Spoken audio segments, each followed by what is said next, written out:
Panic buying, wala nang natira. May mabibili pa ba ako?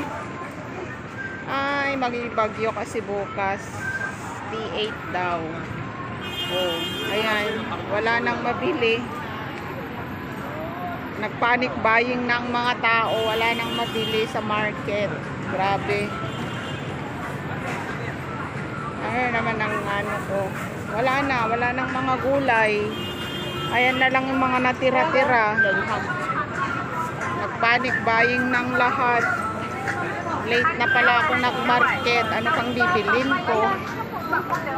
Grabe, oh. Wala nang mga gulay.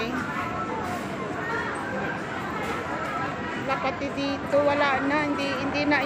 Ito yung shop na binibilhan ko. Ang mga gulay. Wala na rin. Wala nang mga panic buying na sila.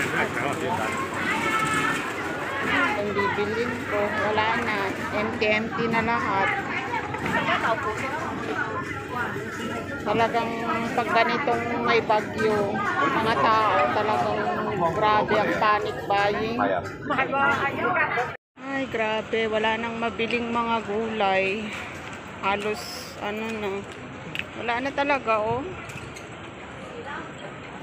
Grabe, na-late ako. Wala akong nabili.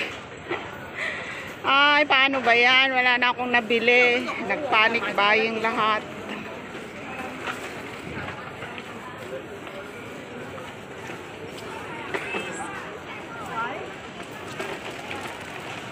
Na-late na akong mag-market.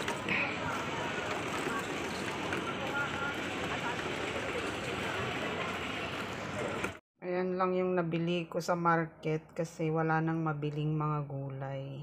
Nagpanic buying ang mga tao. Kaya, isang ingredients na lang na pang soup. Ayan. Ay, dalawa pala. Ito. Yung beans at saka isang tinatawag nilang kudsubain to. Kudsu. Wood. Matigas na wood. Parang ano. Ang hirap kabalatan. Pero gusto nila nitong soup.